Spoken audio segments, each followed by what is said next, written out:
Hello, Sofa Squad, and welcome back to the damn podcast channel. We're on the podcast channel today because we're going to be talking about a few case updates, a few headlines to go over. Now, if you follow me, make sure you're subscribed to this channel because, like I just said, we go over different stuff here. Headlines, case updates, and we go live over on this channel from time to time to talk about random things that are going on in the true crime world. My other channel, the main channel, Reporting Live from My Sofa, that's where I do deeper dives and longer form content, so make sure you're subscribed to that one if you want to see that kind of stuff. All those links are down in the description below. So now the format for this video is going to go along the lines of this. I'm going to be reviewing a few different headlines, a few different cases, and I'll put a screenshot up of the article that we're going to be talking about, the case, etc. And we're going to go over that, we're going to review that. Then at the very end of the video, I'm going to go over like my opinions and that kind of stuff on each one. So we'll cover that towards the end. So let's go ahead and jump on into it. The first headline we're going to review had me scratching my head and saying, what? This is an article out of CNN. It's by Murdaugh-Kristin, I hope I'm pronouncing that right, and Benjamin Schiller, and it's titled, "A West Virginia woman woke up from a 2-year coma and identified her brother as the attacker who nearly killed her," police say. So now her name is Wanda Palmer. She's 51 years old. This took place near Cottageville, West Virginia, June 2020, and the police say that she was attacked, hacked, and left for dead. It sounds very grisly. Now, in the article, it says that they found her in an upright position on her couch with severe injuries caused by what appeared to be a hatchet or an axe. Now, the article continues saying that one witness did say that they saw Palmer's brother, Daniel, on her porch around midnight the night before, but there was no phone records, surveillance, any of that kind of stuff to really tie him there. But then just a couple of weeks ago, she woke up, the police got a phone call saying that she was able to talk. Now apparently once she did wake up and was able to talk, obviously she didn't have really great things to say about her brother Daniel, right? He has been arrested and he has been charged with a couple of charges. I'm going to put them up here. So he was charged with attempted murder and malice wounding. Now he has been arraigned and he has a $500,000 bail. I don't know what he's pled out to at this moment, meaning pleaded guilty, not guilty, whatever. I'm assuming he's going to plead not guilty, of course. That's what most people do. Now the article continues to say that according to a criminal complaint that the sister and brother have had a violent history, but of course Daniel denies any involvement in this. Now sadly she's still not able to coherently put together like huge bits of sentences and things like that. She's still recovering. It's bits and pieces at this time. Her memory's coming back to her, all that kind of stuff. So it's very tragic. She sounds to me like very lucky to be alive, and we'll talk more about this here in just a little bit. Now next up on the list is Alec Murdaugh. We're going to go over just a couple of little things with this. The biggest thing about this, which is the puzzle's starting to get solved, if you will, or come into clear focus. And we're going to talk about an article that is going back to the night of the things took place and what allegedly happened between him, Maggie, and his son, whose life has been taken, and at this time he has been charged in connection with those murders. So let's go ahead and look at this article. This is by People magazine, and it's titled, "Alec Murdaugh allegedly lured wife to cabin on night she was killed, and she texted friend it seemed fishy." This is by Steve Helling. It was published July 15th, 2022. So the article states that on the evening of June 7th, 2021, he reached out to Maggie to ask her to meet him at the family's 1,770-acre estate in the small town of Islandton, South Carolina. Now it's saying that according to a law enforcement source close to the investigation, Alec told Maggie that his 81-year-old father, Randolph Murdaugh III, wasn't feeling health. She needed to see him before he died. Now also it says, according to several sources, Maggie and Alex had hit a rough patch in their marriage. She was staying at the family's beach house on Edisto Island. It's like 1 hour away from the family estate. Now the article continues to say that this law enforcement source tells People magazine that Maggie initially declined to meet Alex at the family home, and she suggested that they meet at the hospital, but ultimately she did agree to go to the property and do all that, and she planned to follow Alex to the hospital in her own vehicle. Now here's where it gets interesting. So on her way to the house, Maggie allegedly messaged a friend saying that something about her husband's behavior felt fishy and that he's up to something. So then it says when she arrived at the scene, she left her car running, walked to the dog kennels on the estate where her son Paul was taking photos of a dog that he was watching for a friend. Now the article does say that it's unclear what happened next, but Maggie and Paul were gunned down close to the dog kennels. Paul's body was found half in and half out of the dog kennels, authorities say. Now if you've been following this, you'll remember that Alex's attorney is like, he's got an ironclad, alibi and and he was visiting his father at the time of this and all that. Well, allegedly that there is blood splatter other evidence on his clothing that would tie him to the scene of the crime and blow that alibi out of the water. I definitely have a lot to say on that one, so let's go ahead and talk about the other headlines before we get to all my opinions on them. So remember the yoga teacher that sent everybody on an international woman hunt and then she finally was reeled in? Well, even more is coming out about what she was doing, and girl was getting busy down there, okay? She apparently was dating some dude and seeing somebody. So let's talk about the next article. Now this is from Daily Mail, and this is titled "Killer Yoga Teacher Caitlin Armstrong posed as woman named Ari to date man she met outside Costa Rica tattoo shop while on run over love rivals murder. Told him she was traumatized over a recent breakup." So the article says that she told Teal Ackerson that she'd been through a traumatizing breakup after they met in Costa Rica in June. But it also says that she did fail to tell him that she was suspected of shooting a professional cyclist, Anna Mariah Wilson, dead after discovering Wilson was secretly dating her boyfriend.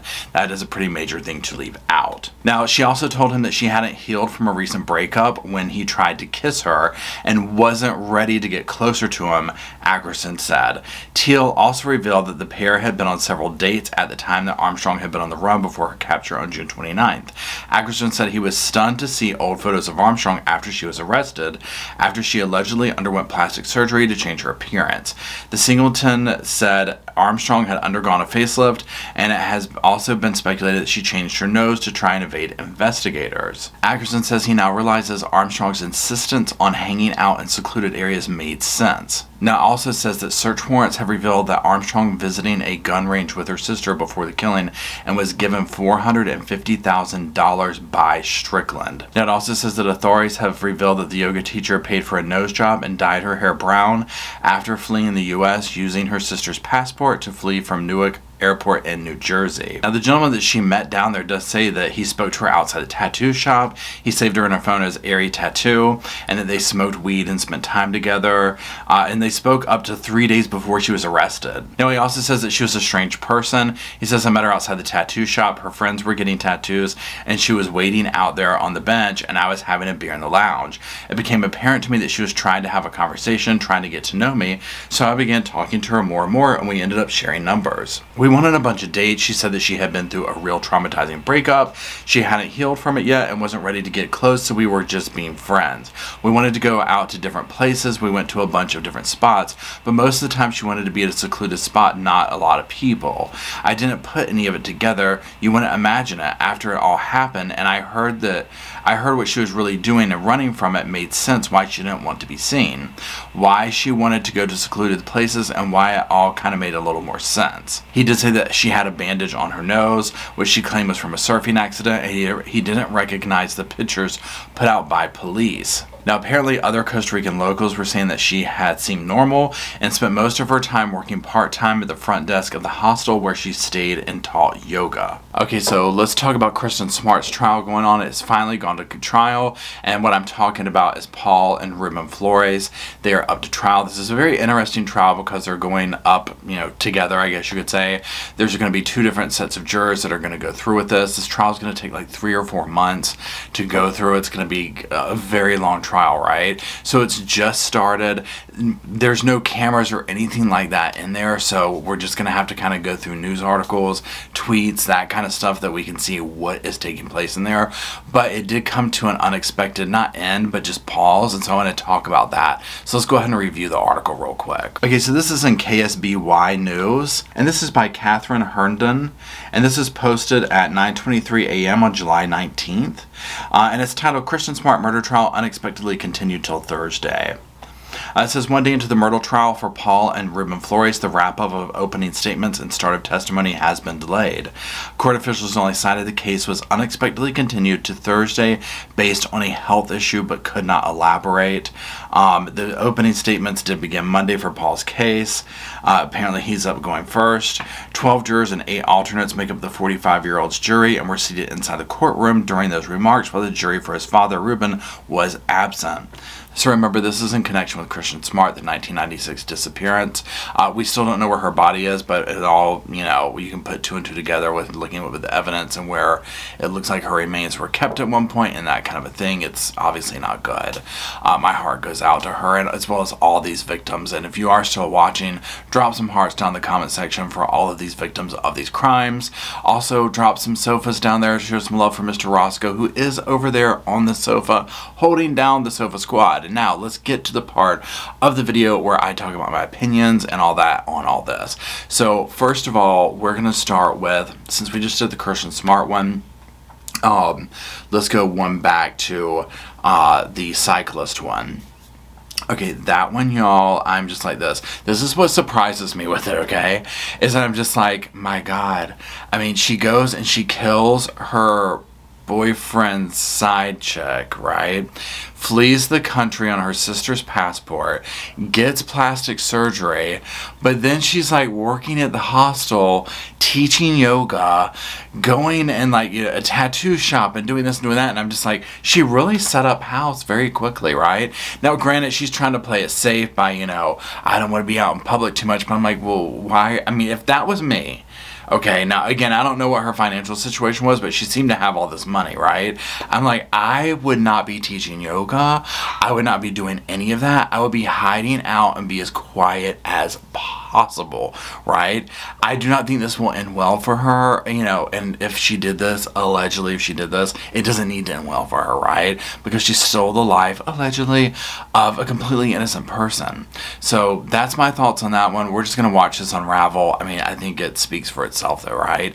Now on to Alec Murdaugh. So first of all, some people have said this, so I know I got very confused with his name and stuff, but apparently that is just how people, what they call him by, right? Even though the spelling of it looks different. Okay, so here's the thing. This is what I think, and we're just going to speak to, again, as always, this is all allegedly and all that kind of stuff, but the whole thing about, it's starting to become clear is what I'm getting at, as to maybe what took place. So we already know that he was going through, like, things were rocky with he and Maggie, you know, he was getting ready to be exposed. So now that we're seeing, wait a minute, he was luring her to the property, this makes so much more sense, right?